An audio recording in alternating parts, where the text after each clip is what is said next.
바알세불 논쟁이라는 제목으로 하나님 말씀 전하겠습니다. 사진 한 장 보여주실래요? 영국의 14세 소녀예요. 굉장히 성숙해 보이는데 나이는 14살밖에 안 돼 보인답니다. 저 딸이 자살을 했어요. 언니 방에서 목을 매 자살을 했는데 그 이유가 너무 안타까운데 페이스북을 통해 쏟아지는 이 악플 때문에 그 악플을 견디지 못해서 결국은 14살 꽃다운 나이에 자살을 했답니다. 딸이 자살하고 나서 아버지가 방송하고 인터뷰를 했는데 아버지 말은 그렇다는 거예요. 딸 한나는 평소 활달하고 발랄했다고 합니다. 자살의 조짐을 전혀 찾아볼 수가 없다는 것이죠. 그런데 자살을 했어요. 그래서 이유를 찾아봤는데 딸의 페이스북 계정을 들어가 보니 그곳에 딸이 자살할 만한 이유가 적혀 있었다는 거예요. 그 페이스북에는요, 수많은 누리꾼들이 자살해라 라는 말로 뒤덮여 있었다는 거예요. 내가 죽으면 모두 기뻐할 거야. 못생겼으니 자살해라. 자살해라. 제발 성공해라. 왜 이런 일이 되었느냐 시작되었는데 시작은 아주 사소했어요. 이 한나가 몸에 생겨난 습진이 생겨나자 페이스북에 연결됐던 유명 사이트 무엇이든 물어보세요라는 그런 사이트에 접속을 해서 사진도 올리면서 상담을 했다는 것이죠. 그런데 이 사진을 올린 이 사진을 보고 수많은 누리꾼들이 비난의 글, 악성 댓글을 달았다는 거예요. 정말 생각 없이 달았겠죠. 여자애가 피부 습진이라니 그게 뭐냐, 죽어라. 너무 못생겼으니 자살해라. 자살에 성공해서 우리를 기쁘게 해줘라. 뭐 이런 정말 쓸데없는 진짜 이런 글들을 페이스북에 적었고 그런데 이 14세의 민감한 이 소녀가 여기에 상처를 받았던 거예요. 그러니까 아버지는 그렇게 인터뷰를 했어요. 어쩌면 이렇게 사람을 잔인하게 괴롭힐 수 있는지 모든 부모들은 이 사이트에 자기 자식이 들어가지 못하도록 해야 합니다.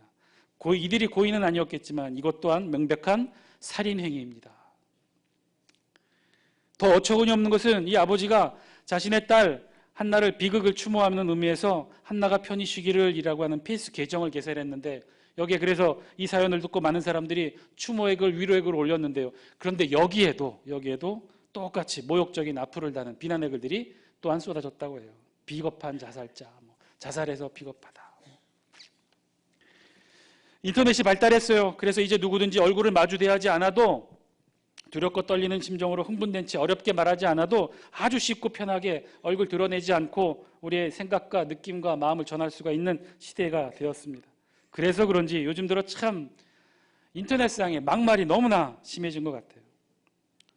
한편으로는 또 그런 생각도 해보죠. 그래봐야 인터넷인데 화면 속의 글자일 뿐인데 어떻게 그것으로 사람이 상처받고 어떻게 그것으로 사람이 자살까지 할 수 있을까? 어떻게 보면 그냥 글자인데 말도 아니고. 그런데요, 이것이 더 심한 경우도 있다고 합니다. 예를 들면 말을 들었잖아요. 비난의 말을 들었잖아요. 모욕적인 말을 들었잖아요. 근데 그 말은요, 한 번 듣고 사라진다는 거죠. 그 말이 시간이 흐르면 또 잊혀지기도 한다는 거예요. 그런데요, 글의 형태로 되어져 있는 이 악플, 이 글자로 되어 있는 이 비난의 말들은요, 계속해서 그곳에 남아있게 된다는 거예요. 두고두고 남아있게 된다는 거예요. 또 상처를 받은 사람들은요, 마음이 약한 사람들은요, 안 보면 되는데 또 보게 된다는 거예요. 자꾸 보게 된다는 거예요. 화가 나서 보고, 속상해서 보고, 울다가 보고, 울다 지쳐서 또 본다는 거예요. 또 잊어버릴 만하면 또 들어가서 본다는 거예요. 그래서 그 상처가 아주 지속적으로 그 비난의 언어, 험담의 언어가 파괴력을 가지고 그 대상을 괴롭히게 된다는 거죠. 여러분 어떠신가요? 여러분의 언어 습관은 어떠신가요? 혹시 우리도 누군가를 향해 비난하고 험담하고 깎아내리고 단점을 찾아 꼬집듯이 이야기하고 우리도 그렇게 서로 상처를 주고받고 있지는 않는가요? 어느 글에 이런 글귀가 있어서 여러분에게 소개합니다. 남자는 여자의 생일을 기억하되 나이는 기억하지 말고 여자는 남자의 용기를 기억하되 실수는 기억하지 말아야 한다. 공감하셔요? 저는 여기 한 줄을 더 하고 싶어요. 성도는 다른 이의 장점은 기억하되 단점은 기억하지 말아야 하고 성도는 다른 이의 아픔은 함께하고 상처는 들춰내지 말아야 한다. 우리 장수교회가 이런 교회가 되었으면 좋겠습니다. 오늘 성경 본문에는요, 그 유명한 바알세불 논쟁을 기록하고 있는데요. 이 바알세불 논쟁의 실체가 무엇이냐? 이 비난과 험담에서 시작했다는 거예요. 오늘 사건의 시작은 이렇게 시작됩니다. 14절 말씀이에요. 우리 영상을 통해 함께 읽겠습니다. 시작. 예수께서 한 말 못하게 하는 귀신을 쫓아내시니 귀신이 나감에 말 못하는 사람이 말하는지라 무리들이 놀랍게 여겼으나. 아멘. 한 말 못하게 하는 귀신을 쫓아내셨다 그랬어요. 그 띄어 읽기를 잘해야 되는데 한 말 못하는 귀신이었어요. 예전 성경에는 그래서 이렇게 번역했어요. 예수께서 한 벙어리 귀신을 쫓아내시니. 한 명의 말 못하게 하는 귀신을 예수님께서 쫓아내셨다는 거예요. 한마디로 예수님께서 능력을 발휘해서 축귀, 귀신을 쫓아내신 것이죠. 그래서 귀신 들려서 한마디도 못했던 사람이 말을 다시 하기 시작했던 것입니다. 그런데 이 사건이요, 예수님이 이 축귀로 인해 이 말 못하는 사람을 고치신 사건이 굉장히 유명했던 모양입니다. 크게 많은 사람들에게 알려졌던 모양이에요. 14절 후반부에 보니 이렇게 우리 성경이 기록해요. 무리들이 놀랍게 여겼으나. 많은 사람들이 놀랍게 여겼다는 거예요. 이 예수님의 축기 사건이 많은 사람들의 이슈가 됐다는 것이죠. 왜냐하면 이 사건은 예수님이 단순히 귀신만 쫓아낸 사건이 아니었기 때문에 그래요. 그 증상이 어떻게 나타났느냐?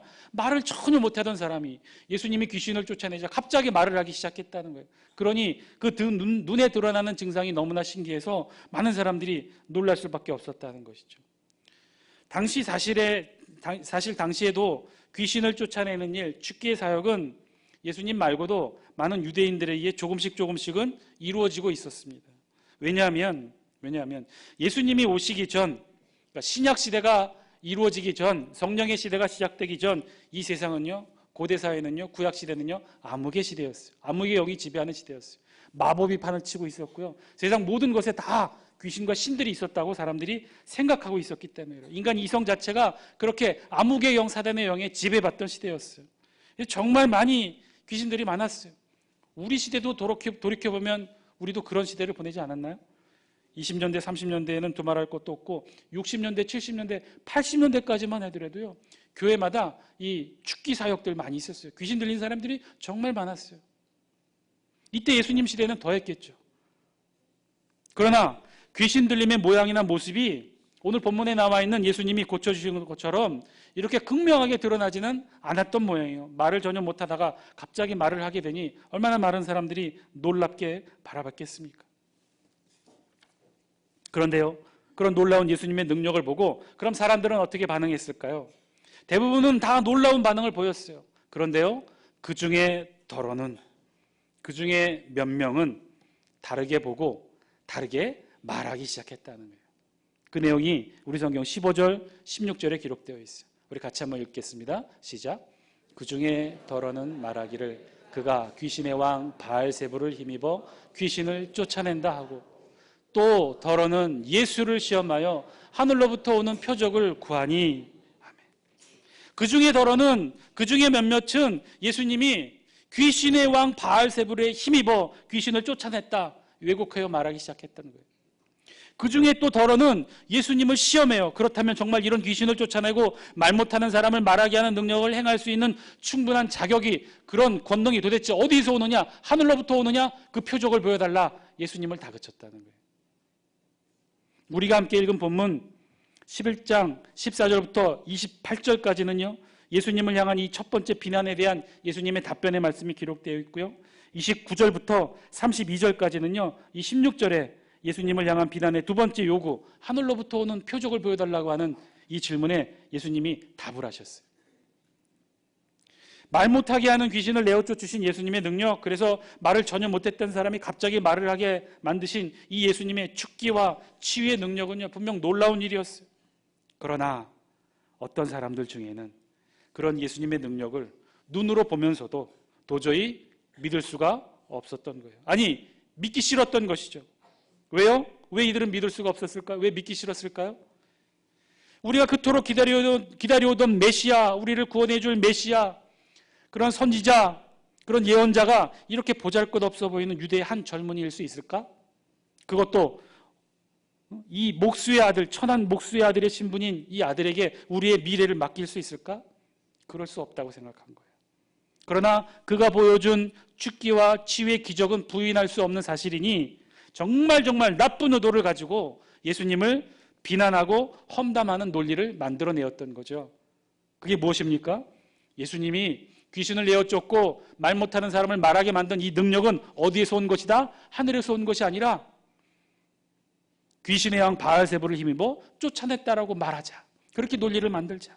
그렇게 예수님을 비난하자. 귀신 중에 최고의 귀신 바알세불에 붙들렸으니 그런 귀신을 쫓아낼 수 있는 능력이 있는 것이 아니냐. 예수님을 결코 메시아로 인정할 수는 없으나 그래도 그가 행한 기적만은 부정할 수 없으니 그 기적을 사단의 능력으로 행한 것으로 모욕하자. 비난하자. 험담하자. 상처를 주자. 헐뜯자.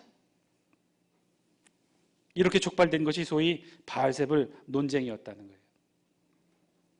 우리 누가복음에는요, 우리 본문에는요, 이렇게 예수님을 비난했던 자들이 구체적으로 누구인지 그들이 어떤 사람들인지 신분이 기록되지 않았어요. 그러나 병행 본문인 마태복음과 마가복음에는요, 이들이 구체적으로 언급되어 있어요. 거기에 보면 이들이 누구냐? 바리새인들이라고 그랬어요. 그리고 예루살렘에서 내려온 몇몇 서기관들이라고 했어요. 이들이 누굽니까? 당시 유대 사회에 존경받고 인정받는 종교 지도자들이었어요. 서기관들이 하는 일은요, 늘 성경을 읽고 연구하고 필사하는 일들을 하는 사람들이에요. 사랑하는 장수교 성도 여러분, 참 생각할수록 나쁘지요? 어떻게 이런 생각으로 예수님을 이렇게 비난할 수 있을까? 그것도 다른 이들도 아니고 종교 지도자들이, 너무나 잘 아는 사람들이, 바리새인들, 서기관들이 귀신을 내어 쫓고 그래서 말 못하는 사람을 말할 수 있게 예수님이 만들어 주셨는데, 귀신을 내어 쫓고 병자들을 고쳐주셨는데 이 놀라운 예수님의 능력을 부인할 수는 없으니 더 큰 사단의 왕 바알세불을 힘입어 고쳤다고 엉터리 논리를 만들어 그렇게 비난해 버렸던 것이죠. 그래서 예수님을 어떻게 만들어 버렸나요? 하나님의 아들 메시아, 하늘로부터 오는 능력과 기적을 행하는 분에서 가장 큰 귀신 들린 왕, 귀신들의 왕 바알세불의 귀신 들린 자로 예수님을 만들어 버렸던 거예요. 한마디로 예수님이 말 못하게 하는 귀신보다 더 큰 귀신이 들렸다는 것이죠. 그러니 더 큰 귀신 중의 귀신 바알세불에 홀렸으니 다른 귀신을 내어 쫓는 것이라고 예수님을 비난하고 험담했던 거예요. 자, 이제 우리 예수님은 이 상황을 어떻게 풀어가실까요? 17절 말씀이에요. 우리 영상을 통해 함께 읽습니다. 시작. 예수께서 그들의 생각을 아시고 이르시되 스스로 분쟁하는 나라마다 황폐하여지며 스스로 분쟁하는 집은 무너지니라. 아멘. 우리 예수님은요, 그들의 논리, 그들의 못된 논리로 그들의 잘못을 들춰내십니다. 부서뜨려 버리셔요. 스스로 분쟁하는 나라마다 황폐해진다, 무너진다. 너희 말이 내가 바알세불을 힘입어 귀신을 쫓아낸다고 하는데 그것은 사탄이 스스로 분쟁하는 꼴이 되는데 그럼 어떻게 이 세상에 사탄의 나라가 서 있겠느냐? 그럴 수 없는 것이 아니냐? 그리고 아주 결정적으로 저들의 잘못된 논리를 깨뜨리시는데 그 핵심은 19절 말씀이에요.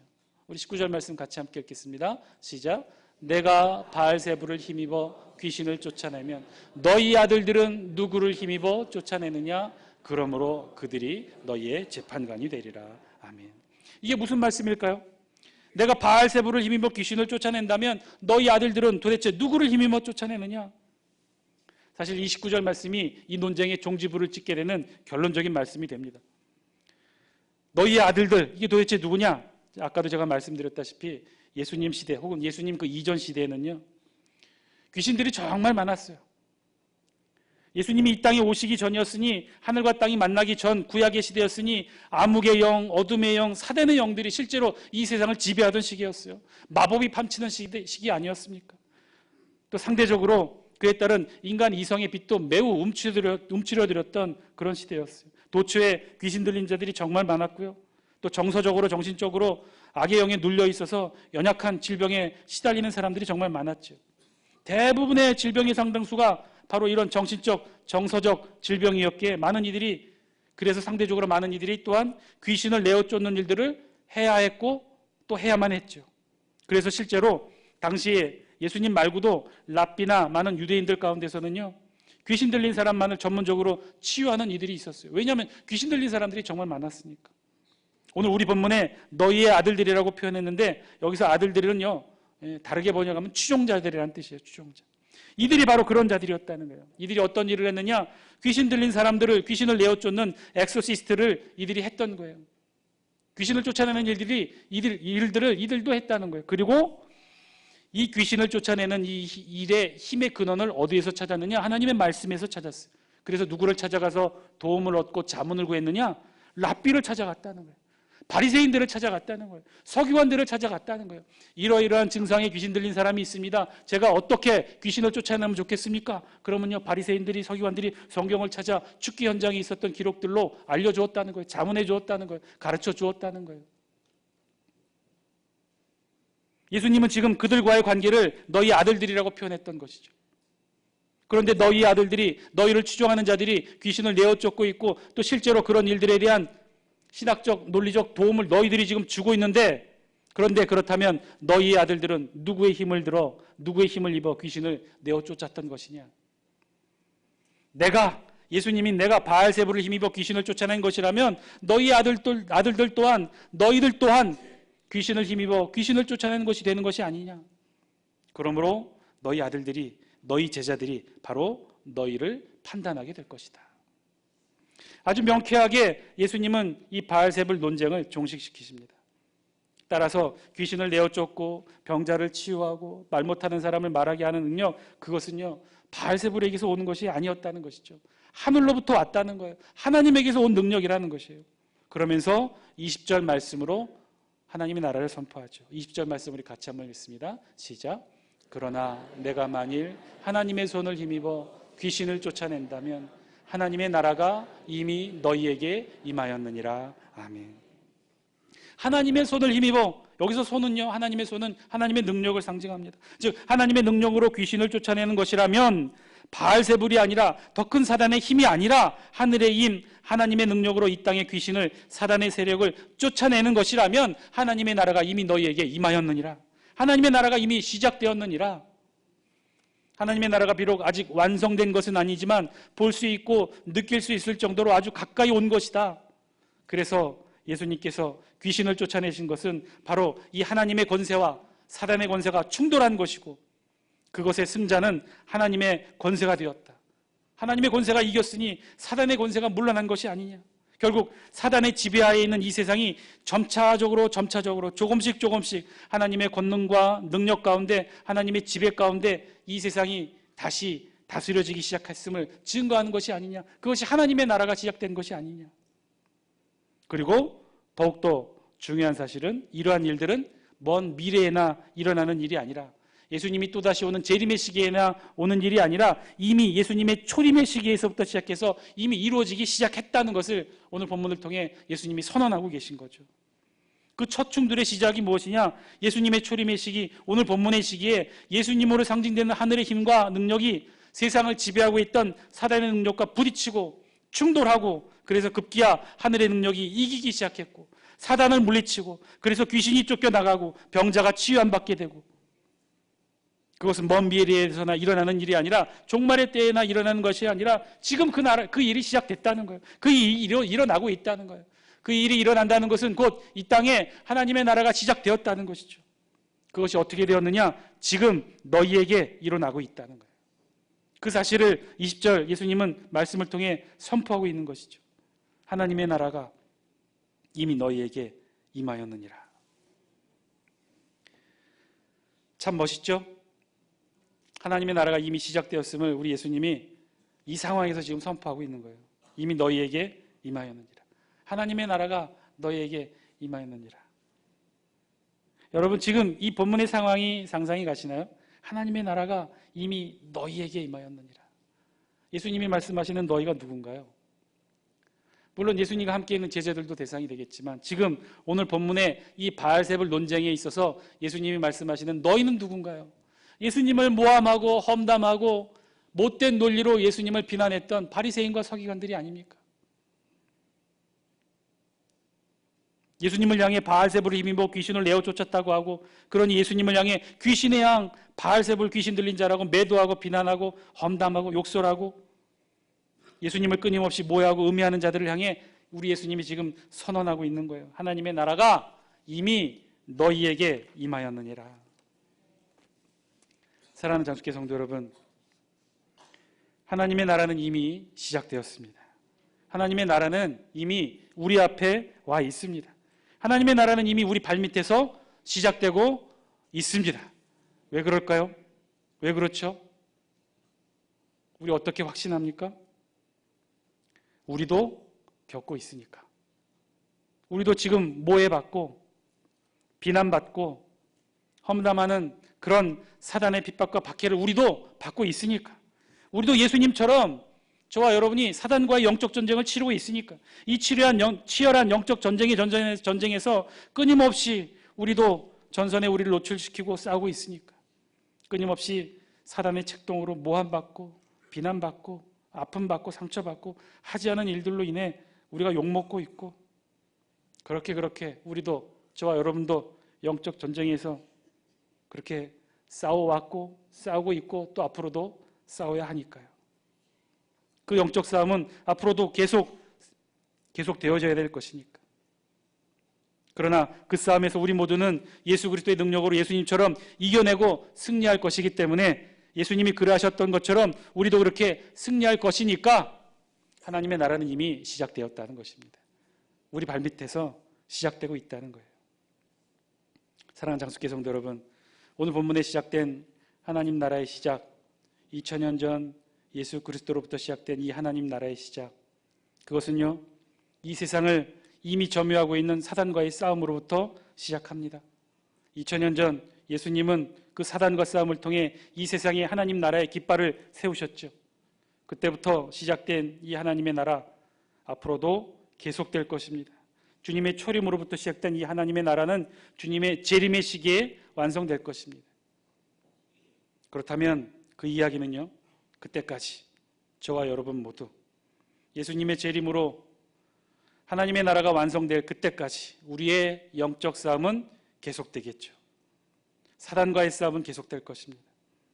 사단의 여러분들을 향한 음해와 모함과 비난과 저열하고 비겁한 영적 공격들 계속 있을 것입니다. 그래서 우리 그런 싸움 하나하나 싸우고 있겠죠. 피하지 않고 맞닥뜨려 하나하나 이겨내면서 승리하면서 앞으로도 그렇게 싸워 나갈 것입니다. 지금 저와 여러분들이 그렇게 하나하나 하나님의 나라 영적 지평을 넓혀왔듯이 우리 가정에서, 우리 일터에서, 우리 자녀들의 앞날 속에서, 이 장수 지역 속에서 그렇게 저와 여러분들의 영적 전쟁의 싸움을 통해 하나님의 나라는 조금씩 확장되어질 것입니다. 그 이야기는요, 반대로 이 전쟁이 계속되는 한 이 땅에 하나님의 나라는 조금씩 그 영토를 넓혀 나가게 될 것이고, 그 이야기는 또한 우리의 싸움은 계속될 것이라는 얘기입니다. 사랑하는 장수교 성도 여러분, 이제 주님의 이름으로 간절히 간곡히 권면드립니다. 저와 여러분 모두는요, 그 하나님 나라의 확장을 위해 싸우는 영적 군사들이에요. 이 자리에 보면 신앙의 경력에 맞게 백전노장으로 훈장을 달고 계신 분들도 계세요. 또 열심히 한평생 그 영적 전쟁을 치러 오신 분들도 계시고요. 특별히 오늘 찬양을 했던, 율동을 보여줬던 우리 청년들, 또 아이들, 그 영적 전쟁을 앞으로 치러해 갈 젊은 군사들도 있습니다. 그런 면에서 보면 오늘 단기 선교팀은요, 우리 장수교회 영적 군대에서 특별히 훈련시키고, 그래서 특수부대 만들어서 해외 참전하고 돌아온 용사들이죠. 필리핀에서 영적 전쟁을 하고 온 용사들입니다. 승리했을까요? 패전했을까요? 승리했어요. 아직도 지금 필리핀에서는요, 우리 장수교회 선교팀 이야기가 회자되고 있다고 합니다. 잘 싸웠습니다. 고생했습니다. 그리고 여러분 꼭 기억하셔야 될 것, 그곳에 남겨진 우리 영적 전우가 있다는 사실, 권소연 선교사가 계속해서 그 싸움을 이어가고 있을 것입니다. 여러분, 저와 여러분이 함께 기도했으면 좋겠습니다. 사랑하는 장수교 성도 여러분,